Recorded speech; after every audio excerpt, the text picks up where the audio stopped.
Welcome, everyone. This is Dan Richard with the Hidden Dimensions podcast. Welcome back. And today we're going to be talking about data science in sports and sports analytics and the new things that are happening there. But so this is Hidden Dimensions podcast. What we do is we uncover those perspectives, values, and techniques that give data science work meaning in this ever-changing world. And I'm your co-host, Dan Richard. I'm here, faculty member at University of North Florida, and I'm here with my co-host, Karthik. Welcome, Karthik. I'm Karthikeyan Umapathy, co-host for Hidden Dimensions and co-director for Florida Data Science for Social Good. Welcome to episode 7. Yeah. So the Hidden Dimensions podcast is a production of the Florida Data Science for Social Good program. And we're really excited to have some great guests here. We're talking about just, everything sports analytics, but in particular, looking into golf, and which has its own unique challenges. And so today on the program, we have our guest, Mike Vitti. He's the Senior Vice President for Data and Data Science, Decision Science, excuse me. Let me do that again. So we've got Mike Vitti here. He's the Vice President of Data and Decision Science with PGA TOUR. Welcome, Mike. Thanks, Dan. Yeah, and also Jacqueline Shelly. She's a PGA TOUR statistician for that organization as well. Welcome. Nice to be here. Yeah, great. So, data science and using data for sports has been around for a really long time. And, we had batting averages and things like that, wins and losses and things like that. So it's been around for a while, but wow, things have been really shifting and changing, especially in recent years. So, but why don't you all tell us just about like your background? How did you get involved in PGA TOUR and sports analytics in particular? I'll start if you want. Yep, go ahead. Okay. So, I've been with the tour a total of about 12, 13 years, which I was with them 05 to 09 and then came back again in 17 when they launched their data team. But in the first iterations of it is when we have a technology called ShotLink just launched. And it was brought on to be an analyst to analyze ShotLink data because it was brand new. It launched, I think, in 2003, fully on all tournaments. And they had a lot of data coming in and were trying to analyze what does that mean. For golf, it was new, right? For golf, they had certain things that they can track with volunteers, people with pen and paper. You had scores, you had birdies, you had pars. You also had driving distance, which was a measured thing, or did you hit the fairway, did you hit the green? But now you could start getting down to measuring things to the half inch to an inch of how far did the ball go, how long was that putt. And now we're up to things with and Jacqueline can talk more about this, about spin rates and ball speeds and things that are coming off. So it's evolved over the last 20 years to this huge operation that we collect data from. But when I started this, it was really just at the beginnings of it, of investigating what can be done with that data, how could it be used, how could you start engaging our fan base with it, and how could players start improving their own game or understanding more about their own games with it as well. So the data is a really deep and rich data set that is used for a lot of things. Cool.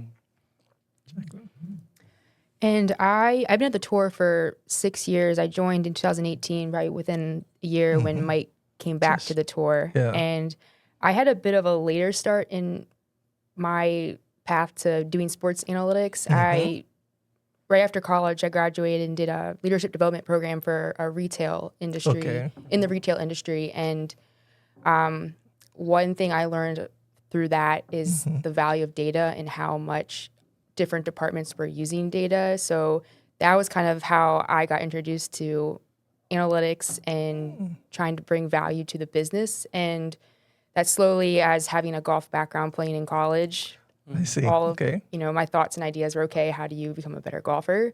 And then when the tour started, more of an advanced analytics department, that's when I made the transition over, doing very similar what I was doing in retail, which was a lot of consumer behavior and retail analytics, to do it more on the fan. And then slowly, as ShotLink was starting to get better with their data, more and more questions and thoughts were coming around player performance. I had a lot of ideas about player performance, and it just was kind of a good fit for myself, and then also just for the tour to kind of just grow in this new area. It sounds like everything bought your home type of feeling. Yeah, kind of all just kind of came together. So where did you do your college? I played at Florida Atlantic University, FAU, Okay. down in Boca, so I was an Yeah, owl. Boca. Yeah. I did there, played golf, and then came back to Jacksonville, and that's where the tour's home is too. And what age did you start playing golf? I was about 8 years old. Okay. Obviously, my dad was the Yeah. one. My parents played, but my dad was the one that got my brother and I into golf and took us to the range after work every day, more for probably his selfish reasons to keep playing, and then to keep us, entertained. So we would kind of just tag along. Nice. Yeah. Good. So, Mike, you talked a little bit about the growth, right, in the program at PGA Tour. So, I'm wondering if you could give us a little more, insight about that. So, like when you came back, you said you came back to PGA Tour, you were working with them, and then things really started growing. So, how many people did you have on your team to start with, and like over time, how's that grown? Are there different like types of positions and skill sets that tended to emerge and grow over time as you worked with PGA Tour? Yeah, that's a good question. There's so like Jacqueline, I didn't start in sports, so I evolved it from I've been in automotive manufacturing, speech recognition software design, Medicare fraud investigation, a lot of different areas, and then sports I kind of came to later as well. But with that, I had all these experiences of working with data and working with analysts, and while the PGA Tour is a sport and the fan gets to enjoy what they see in front, it's also a business and what happens on the backside. So we have analysts in all different areas. Like Jacqueline said, when she first joined, she was working on our fan analytics, which we have a department that looks completely at fan research and media analytics. So how many people are watching TV this week? How many people attended the event live this week? How many people engaged with social media this week? How many digital visitors did we get? We have an entire group of about 6 people that do that. Okay. When the department started, it was me and one other person came on board within a few months. So it was a department of 2, but there was analytics all over the organization being used, but they were more siloed. So part of this initiative was actually to engage more of the analysts across the organization, and we actually still operate under that model where the analysts are embedded in their business because it actually makes them part of that unit so that they're understanding what's going on within that business and understanding the business that needs to be done. I always tell people with data, what we do for data and what every data scientist needs to know is what you're doing is contributing to a larger business. So you're helping people make decisions on the data assets that you have, and data is really an asset to an organization. So you have to help people understand how their business can be better with data, right? So how they can understand and make decisions on the data, that's the part of our organization, the decision science part. We use quantitative research, qualitative research, and we take all that data and work with analysts in the organization. We have a player relations team that uses analytics to help players understand more about what their exposure is and how they're being seen and how they can push their presence. We have, again, media analytics. We have analytics that obviously in the performance side of things, but we look at it across, data is used across our entire organization. But all these analysts are working within that organization. And right now we probably would classify about 30 people as analysts across the organization. Our team itself is about 4 or 5. The data science team is about 4 people with data engineers. They're all spread out. And then we have people that are spread out across the organization working in different groups and helping those teams use the data and analytics across the sport. Yeah, it's typical agile thinking, right? So core team is small, but everyone else is embedded within the core business teams. Correct. So that there's no us versus them mentality. No, we try to empower those teams and help them. Like that's what we do, right? So we try to help everybody across the organization with the data assets that we have. How do they engage with it? How do they see what's going on? We do things like building dashboards or just doing advanced analytics, predictive modeling. All of those things come into play for the teams across the organization. Good. And you mentioned this about like just the data that the organization has, and I'm imagining that is like dramatically shifting over time, right? It's like maybe say 5 years ago, the amount of data that you actually have was probably quite a bit less, but then now we see this exponential growth where we're collecting data about everything all the time. And so I'm kind of wondering, just from your experience, and so Jacqueline, maybe you, and as you've worked on different projects, How have you seen the growth of that and the expansion of that, and what does that mean now for someone who's doing the data analytics or data science work? Now I've got like more data, which is great, but then it's like very diverse and coming from different directions. Yeah, I can start with ShotLink, but I will actually talk about some other data sets that we have had for the last 5 or 6 years since I've been here. And I think more of it's just become better at managing data. We've always collected and stored data. It's just how do we kind of tap into it to make it more valuable? And I think that's where we've seen the biggest growth is just becoming more efficient in how we can actually use very granular level data around our fans and our players. But then, just when you go down to actual like player performance and ShotLink and just the data that we're collecting, it's not just, score level of what a player posted. Even shot level, we're getting down to actually how the ball is really moving in the air. So it's really cool to see how far we've gone. And this is with the ShotLink is.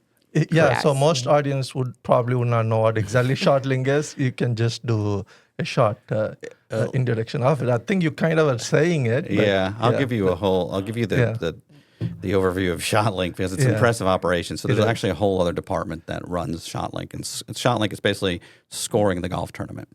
But if you think about a golf, we don't play in the same place every week. So we have to move things around. And in order to set this up, in order to track a golf ball, which is as big as a golf ball, it's a very small object, and it's the smallest, fastest moving ball in sports. It can travel 185 miles an hour off the club. So we actually use, we have to drive in with about 10 or 12 tractor trailers to set up a tournament, 18-wheelers. We run about 15 miles of fiber optic cable every week to get in to make the course networked because you're covering 200 acres of 18 different playing surfaces, basically holes, where you have simultaneously maybe 20 different balls in motion or more at the same time. And scores are changing all the time because you have competitors at the same time. So we have to do that on a weekly basis. And we use things like radar, LiDAR, cameras, lasers in order to track all of that information. We track everything from spin rates to ball speeds to club head speeds to just how close everything is. You use measurement distance and how far did the ball go, how much is left to the hole, how much was that shot. We look at all of that information. That's what ShotLink is the mechanism to collect all that data. And then on top of it, they also have a data distribution part of it. So we have to actually get that data to our fans and different partners, whether television broadcast or gaming or things like that, around the world in about 7 seconds. Wow. So we have to collect all that off and then distribute it all. And that system is what does that. And then it has data that comes off of it.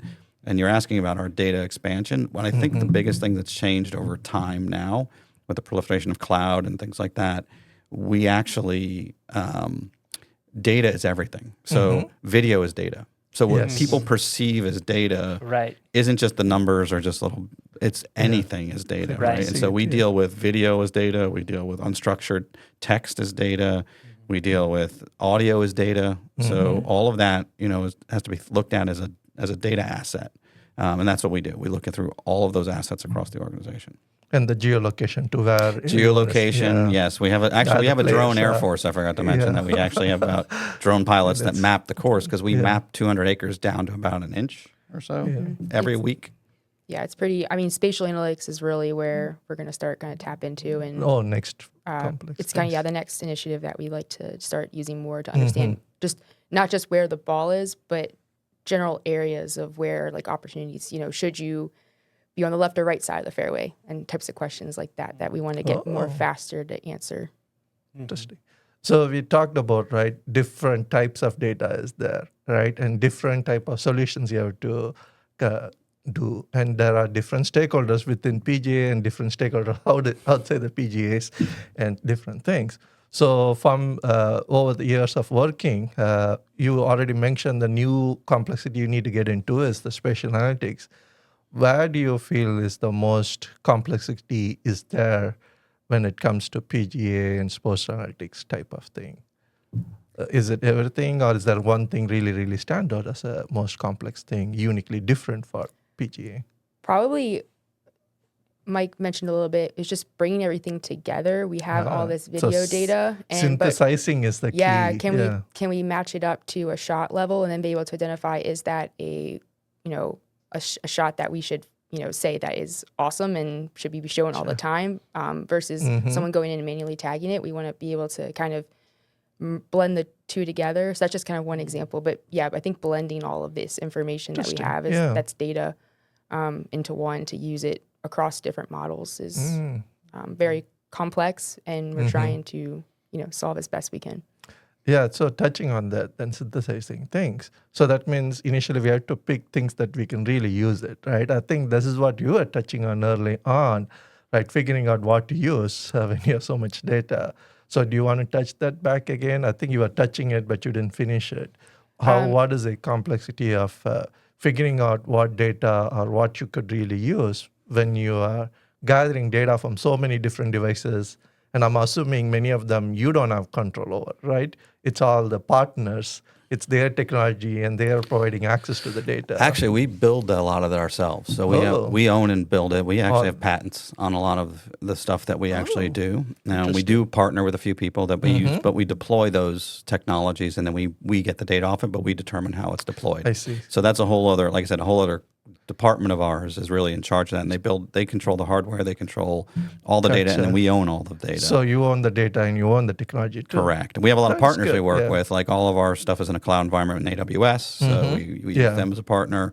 We have other partners that we utilize to get other information from. We have a partner in CDW that we work a lot with the hardware side of things as well. So we have other work with different people across the different companies to actually we look for we kind of push things on the edges, like what's again, it's a very small ball. People don't think about golf this way, but you're tracking the smallest ball in the largest field, and we're leveraging as many different technologies to do it as we can, and it's all really for fan engagement, right? Because you want to try to tell a story with the data, and that's kind of what you're trying to do with this data, is bring it all together in a way that you bring the video, you bring the stats, you bring shot trails that you can see the flight of the ball. You're trying to bring all that together, and with it to help it describe what Jacqueline was describing, was like, what is the importance of this shot? What does this mean? So you're trying to understand the predictive analytics side of what does this player have to do at this moment to give them a chance to win or not lose, or those are the things that you're really trying to understand in the moment of the data, in the moment of the time of what's happening on the course. And a second part to that complexity is then time. Like we were saying, how there's multiple shots being hit at the same time. How do you then attribute a particular shot that a player is hitting to something that is driving fan engagement or changing their probabilities of winning or making the cut? So that's just another complexity that we try to solve with.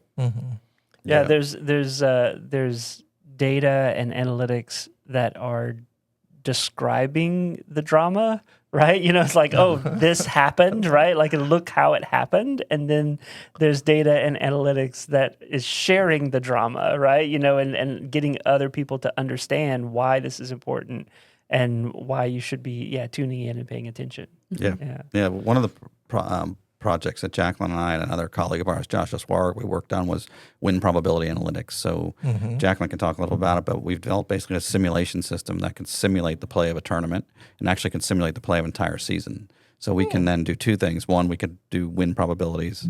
And then another thing we can do is do models of seasons to determine like tournaments or point systems or things like that we can then evaluate what's the impact on making a change, say, to the points rules. And we have, when you win a tournament, you get a certain number of points and they're distributed a certain way, but then we can try to figure out what does that mean to the competition itself if you change the points in this way, or what does it mean to the number of players that get to play, or things like that. We can then do predictive analytics on that and try to determine what the impact of making changes are through simulations. So and while that just started as more of an entertainment product of having win probabilities on our website and being talked about on our broadcast, because of the granularity of predicting whole level scenarios, we can use that for other projects and aspects as well to understand of just what is how do we kind of determine like what does a season look like as far as our competition, and just using it for other projects of with our website of knowing, what players should we be flagging for that are trending well. So go go ahead. So how did that shift happen from something nice to have to a business need? Is it came from your team or came from the operations again, team? it's kind of both. Like we were building something. Part of this was, we started developing it a little while ago to try to just for fan engagement side. But then when we had this tool, our competitions team and our company said, wonder what the impact of this would be. And in the past, we'd have to try to estimate what the impact would be based on past performance of just saying, what if I replace these points with this points? What would that season look like? Well, what happens is there's, as you know, when you start working with things like this, there's an effect, right? So what you're doing is if I change X, Y might change. Behaviors change, actually. So a player might play differently. They might play, if they reach a certain level in the middle of the season, they might play less events going forward. If they're not in a certain, at a certain level, they might play more events. I see. So we basically tried to build a model that can simulate behaviors as well as the systems. And then once we shared that, we figured out different ways we could apply it across the organization to help. So your competition team came up with those questions, and your analytics teams were, we could use these that we already have to answer those questions. I think that's another, what Mike is really good at doing is, especially anyone in analytics, is you start to see other areas, problems, or just initiatives that they want to do, and you start to see, okay, based off our capacity, what we can do, we can probably help, and you share how you could probably solve it in a different way versus a way the business has always solved the problem. And Mike's good at doing that with working with different departments. Yeah, that's one thing for data scientists and people. I know this is, obviously for this is what the focus of this is, and I work with you on the data science for social good with the interns and what we do there. And what data scientists, I always try to tell, I mentor quite a few, and I try to help them understand. You're trying to help solve a problem, right? And data science is fun. Trust me. Working with data, I've done it for 30 years, working in analytics, and and I enjoyed it. I have a degree in statistics. I really enjoy it. But if it doesn't solve something or someone doesn't find use in it, you're just playing. Correct. And you're not contributing. And if you can't, the other thing is I learned a long time ago, what really got me into it was I actually did a project when I was younger, and I had to explain it. And it was a stats professor at Bowling Green at the time who I was working with, and he asked, I asked me to do a certain thing. It was actually on bond trading. It was really interesting. But he asked me to show something, and I explained it to him. And he said the analytics were good, really good. He said, but the way you explained it and related to is a very important skill. And he said, and so he goes, that's a skill that you need to have as develop as a data scientist, as an analyst, because you can do all the work you want, but if you can't explain it or you can't have it understood by other parts of the business, that's where you'll get lost. The importance of it can get lost. So if you're working on something and it's not, it might be fun, and there's certain times to have fun, like to improve your skills, right? Yeah. Like there's times when you'll have to do stuff, and this is when you're learning things. You're learning things, and this is also an occupation or a career where you always have to keep learning. Like you asked about, Dan, about the data sets that keep evolving. Everything keeps evolving, right? And we haven't even mentioned Gen AI yet in this conversation, which is probably the longest anybody's had conversations about that this year without any mentioning podcast ever. In the last 10 months without mentioning that. But you have those things changing, and you have to make sure that as those things, you have to keep up as that. Like your area is always evolving, and you have to evolve with it. So that's what the time to play is. Like you have to do those things. But then there's time when you have to solve problems and bring value to your organization. And that's what our group, it's not just me, that's very kind of Jacqueline, but our entire team is built that way. And we all have that focus. Yeah, and I think that's, what you're talking about is, sharing the results, finding that business value, and letting others in the organization understand, what is it, how to use it, what is this for, why are we doing this? And I wonder, the players, we have so much data now on players that we didn't have before, so we can track all kinds of things, and then this idea of every shot, we can determine all this data for every shot, for every player. what's been their reaction to this increase? Do they feel like it's increased scrutiny, that now everything that I do is now being observed by all of my fans everywhere all the time? And like this Keeps them honest. Well, yeah, it definitely keeps them honest, right? But I mean, are they able to see the value in a lot of this, and then kind of like, share in that or get excited about it? Or are they kind of more like, oh, here's the camera again, and what is he going to tell me about what I did? Yeah. I can say for me, we don't really work too much with the players. We only hear from some of the data they ask, because we, at least in my area, care more actually about the opposite side. We want to be helping the rules team and competition set up a course to kind of challenge them and make them think in a different way versus using the data for themselves personally. So we try to stay on the side of keeping it more competitive.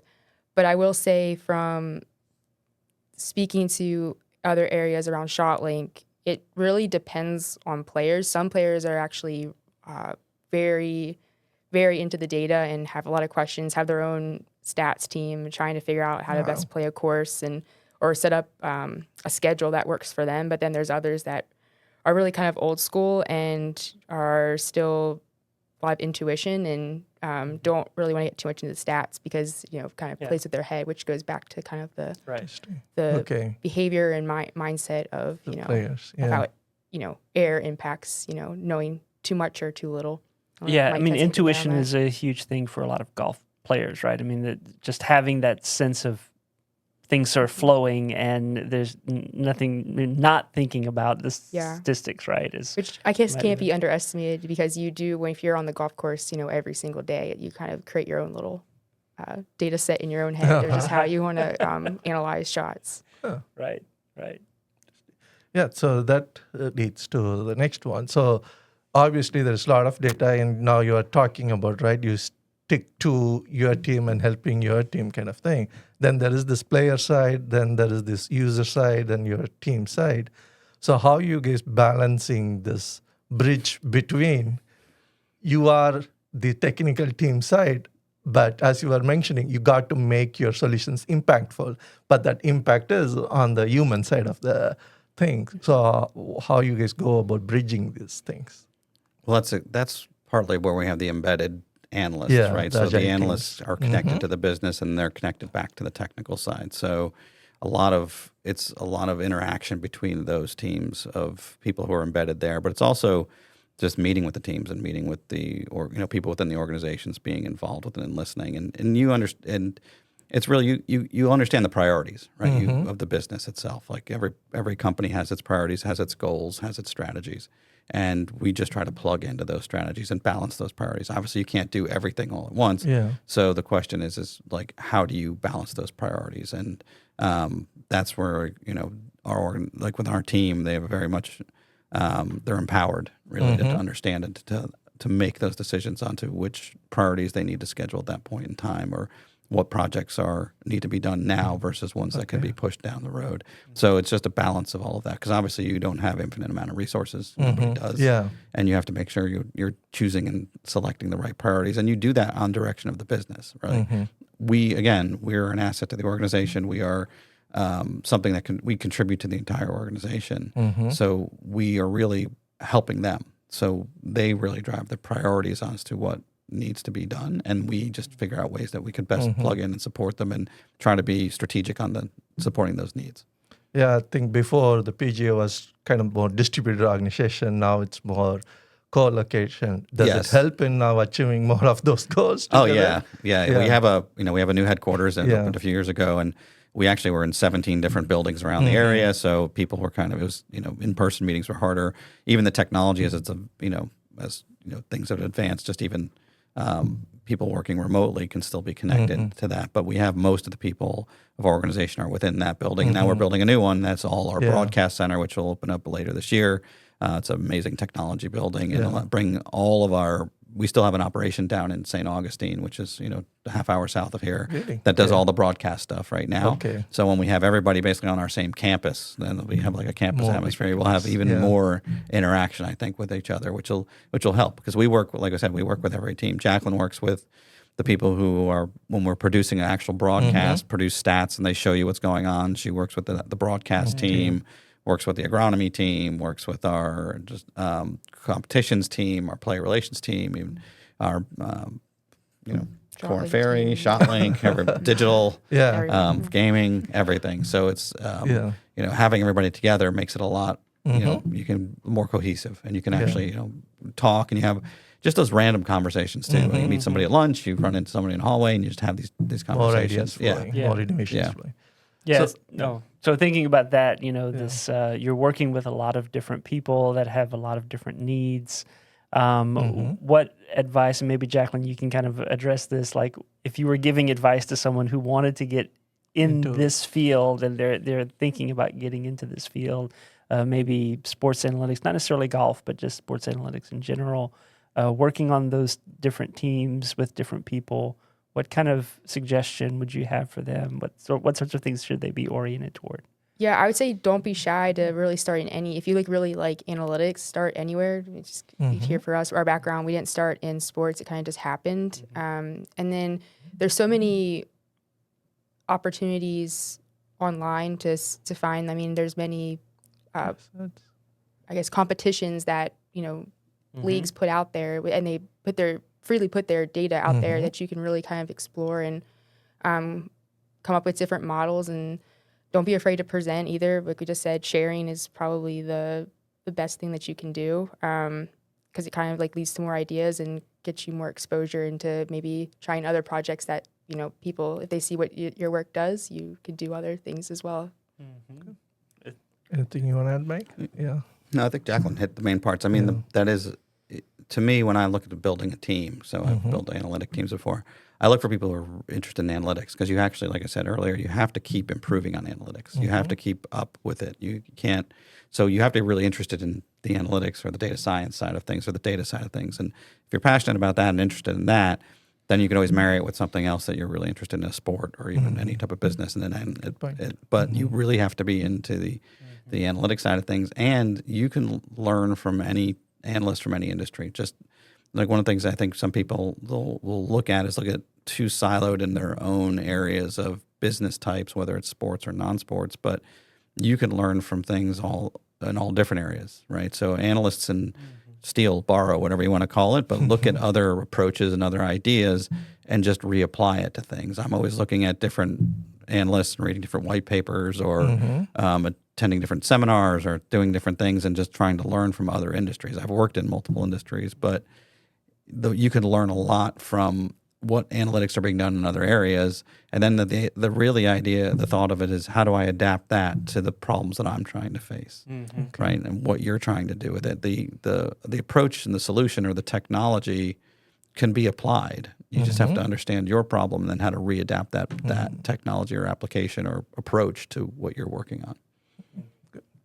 Yeah. So that's we have, when we do our data science for social good internship, we bring in industry mentors from different backgrounds, and they're working with the students from these different areas, and it's always amazing to see that cross-pollination. It's like someone in this industry said, this is how we usually solve this problem, and then someone else will kind of jump on that and say, oh yeah, look, why don't you try to leverage this way and that way?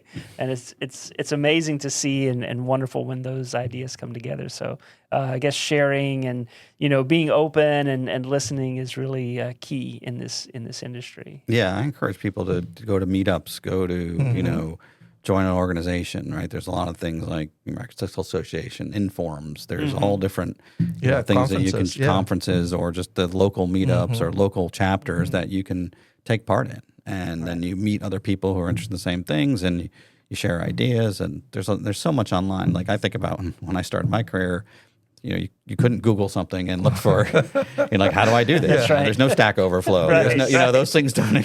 So you're figuring it out and trying to do different things. But the technology wasn't as advanced as well. But now you have all that at your fingertips. Use it. Now we take advantage of it. Copilot. Yeah, you've got Copilot. Yeah. Assistants.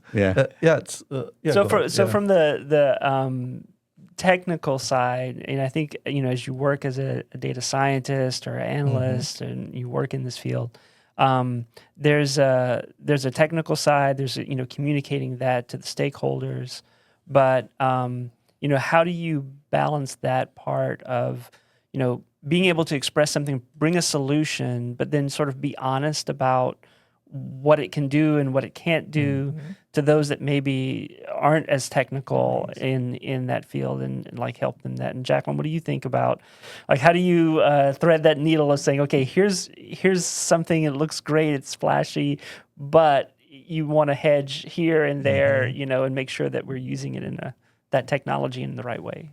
This is kind of like the first thing that came to my head, but it was a quote that Mike likes to say, but a model should be as simple as possible, but no simpler, which is a quote of Einstein.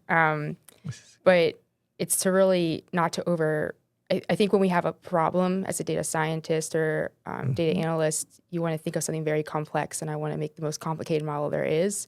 Really, it's probably better to start simple as possible and then enhance slowly as you go over time, because that way, when you start simpler, it's more simple for the business stakeholders to understand and for them to better adopt, and then slowly together you guys can work together to make it more advanced or add special, of the shiny toys that you were referencing.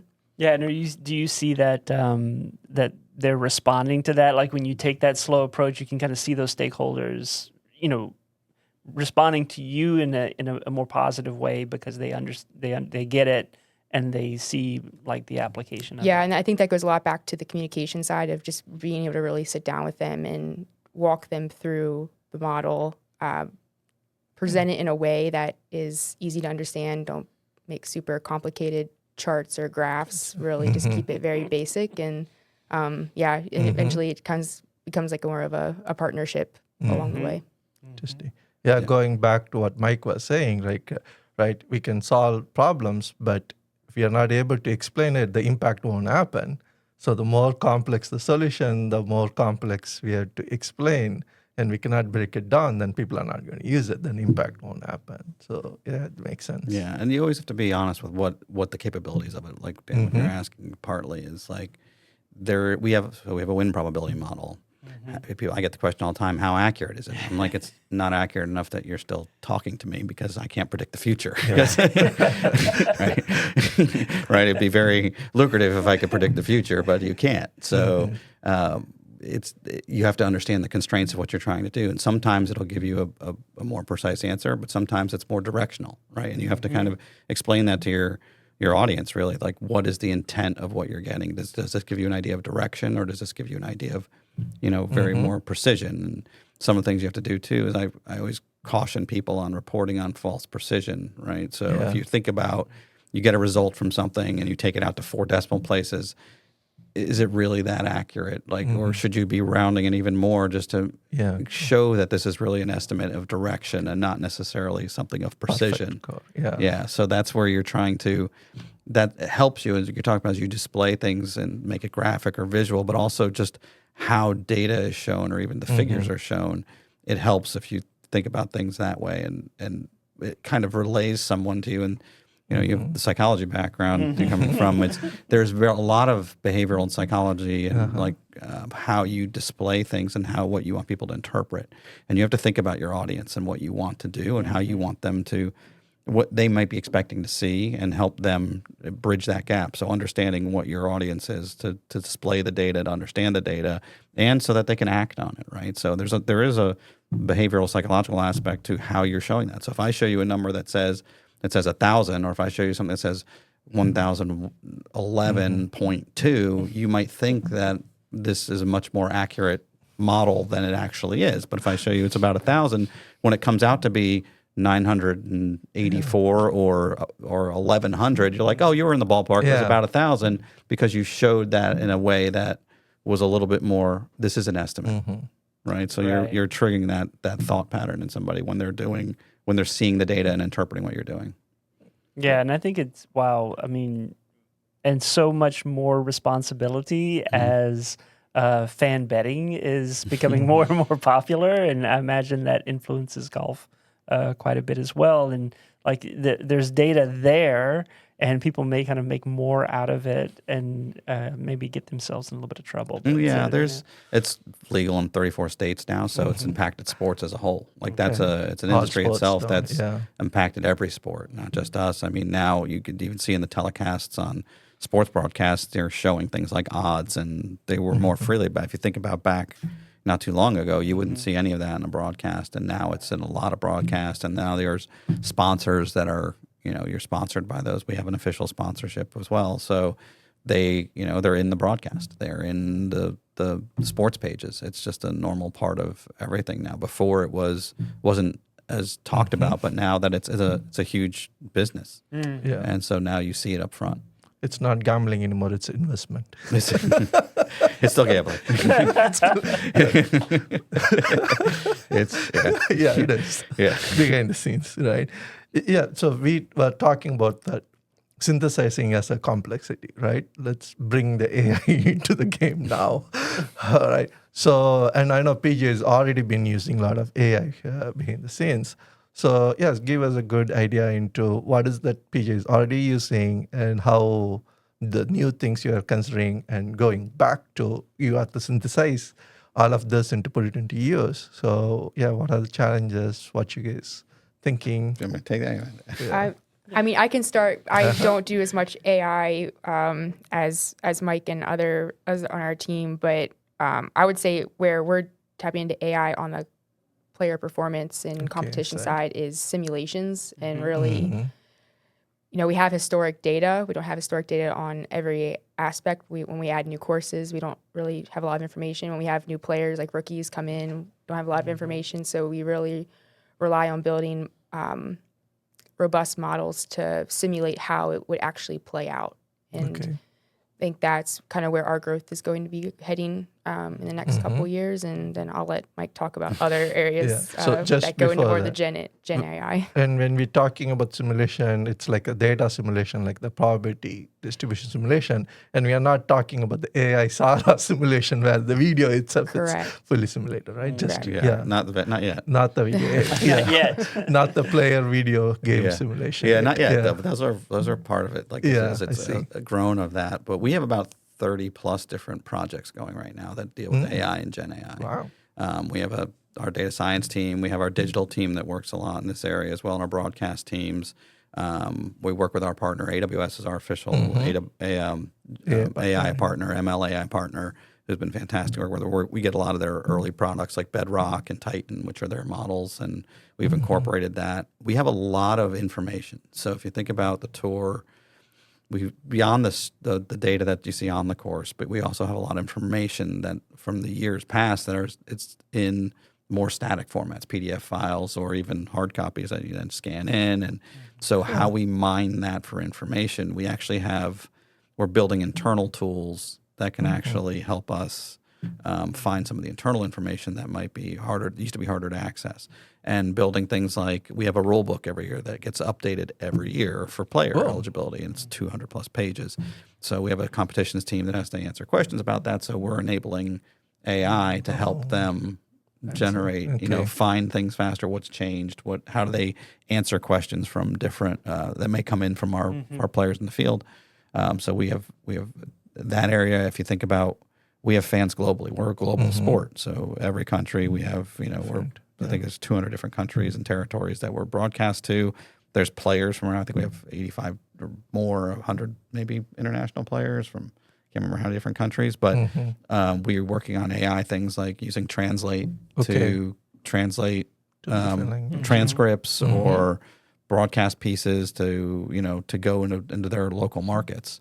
And automating that and putting, to make it quicker and faster to get out there. For years, we've used on our digital side, we've used a service that actually automates the clipping service, goes through, determines what part of the video should be shown, and actually automatically clips it and creates a highlight clip of it and puts it out there, or writes articles. Like the article writing's been around for a long time. We actually can synthesize the shot link data and convert it directly into an article. So, and then there's just a lot of different information that we can do. So there's projects like that happening all over the organization. So we're we're trying to leverage it as much as we can. Yeah. Most of it right now, where we are with Gen AI, is we still have to have humans in the loop. Yeah. So this isn't like we're not ready to, and I don't know Yeah. whoever's going to be ready to unleash a chatbot on the world to ask it all Yeah. sorts of questions based on that, because it's not Yeah. it's not ready yet. But as long as you keep that human in the loop, you can do things that might enhance broadcasts. Because you still have the broadcast team that can act as that human and make sure that the fact that's coming out is right. Right. Yeah. Those are the I was things going to like- say for Yes. golf, I mean, you really don't want hallucinations, No. right? I mean, Yeah. you don't want any errors in that data coming out. No, you don't want the errors in the data, and you want to make sure it's, and some of the ways we're designing it actually is designed to automate it to allow the human to do fact checking faster. So if you ask it a question of like, how many wins does Tiger Woods have? It comes back, says 82 wins. Well, it'll tell you where it pulled that from. So then you can actually go to the source and find Yeah. it. So Right. versus just having it, oh, this is what it is. Then it allows you to go back and source check at the same time. So it's really speeding up what it would take someone Yeah. more amount of time to do. It shortens that and then gives them the source, so then they can validate what's been done. Yeah, so it's speed, efficiency, access to Correct. information quickly, and that sort of thing that's really making a difference. Correct. Yeah. Yes. But you made an interesting point about the history of data that you have, because there are particular courses, and those courses are unique. They have particular characteristics, right, and reliable characteristics that in different holes, things like that. And then the players, for a golfer, they can be engaged in the field for maybe many more years than some other sports, right? So you have this like really long background in history for players on particular fields. This is hole number 9.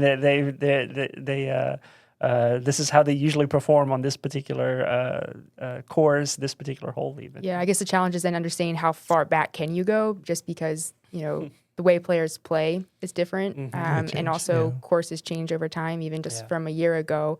Travelers is a great example at TPC River Highlands, where you start to adjust fairway layouts, and it starts to really, you're changing behavior over time. So yeah, it's really understanding also like when can you use which years, how far back do you want to go? Right. Good. Well, you all sound like you've got a lot to do. Doing a lot with data, and so we just really appreciate you all being with us and sharing with us like all of the great stuff that you're doing and what PGA is doing. Is there anything like on the horizon or things that you're like looking forward to in terms of data science, AI? Some new project that you're working on that really excites you about what the future holds. I mentioned it before. I think spatial analytics is a really interesting area. It'd be great to see, in the next year or two, how other industries that are subject matter experts in spatial are using data, and how we can also use it as well. Yeah, I just think for us, I think we're getting a lot more video now. So one of the things with ShotLink is every shot is being captured. We have cameras everywhere, so with everything going on. So how to leverage and how we can then synthesize that data and what we can get from it is going to be interesting for us for the next several years. And then obviously to see where everything goes with Gen AI, it's going to be an interesting ride. Evolution. I think. It's a new to see what it's going to do. I think in a lot of ways it's going to help. In some ways we're going to find it's just there's a certain limitation to it, like everything else, and it'll find its place with a lot of the other tools that data analysts and data scientists and engineers have in their tool belt. So I just think it's important. When I do think it's important about that technology is like I have a daughter just graduated college. People need to get used to that technology because it's not going to go away. Yeah. So it's something that I think it's already infiltrating everything in our society. So I think it's just one of those things that people have to get comfortable with and learn how to utilize it as what it is, as a tool, and not let it do the reverse. So trial and process needs to be shorter and faster in creating the best practices is the trick here. Yeah. Yes. Cool. Yeah. Well, Mike, Jacqueline, thanks so much for being with us. Appreciate you spending some time with us and filling us in about just amazing stuff that's happening in this field and with PGA Tour. So thanks so much for being here. And for having us. everyone, check us out. Be sure to subscribe. Give us some comments. What's your favorite technology tool or data tool that you get from PGA Tour when you're watching? I'd like to hear about that. All right, subscribe. We'll see you next time on Hidden Dimensions.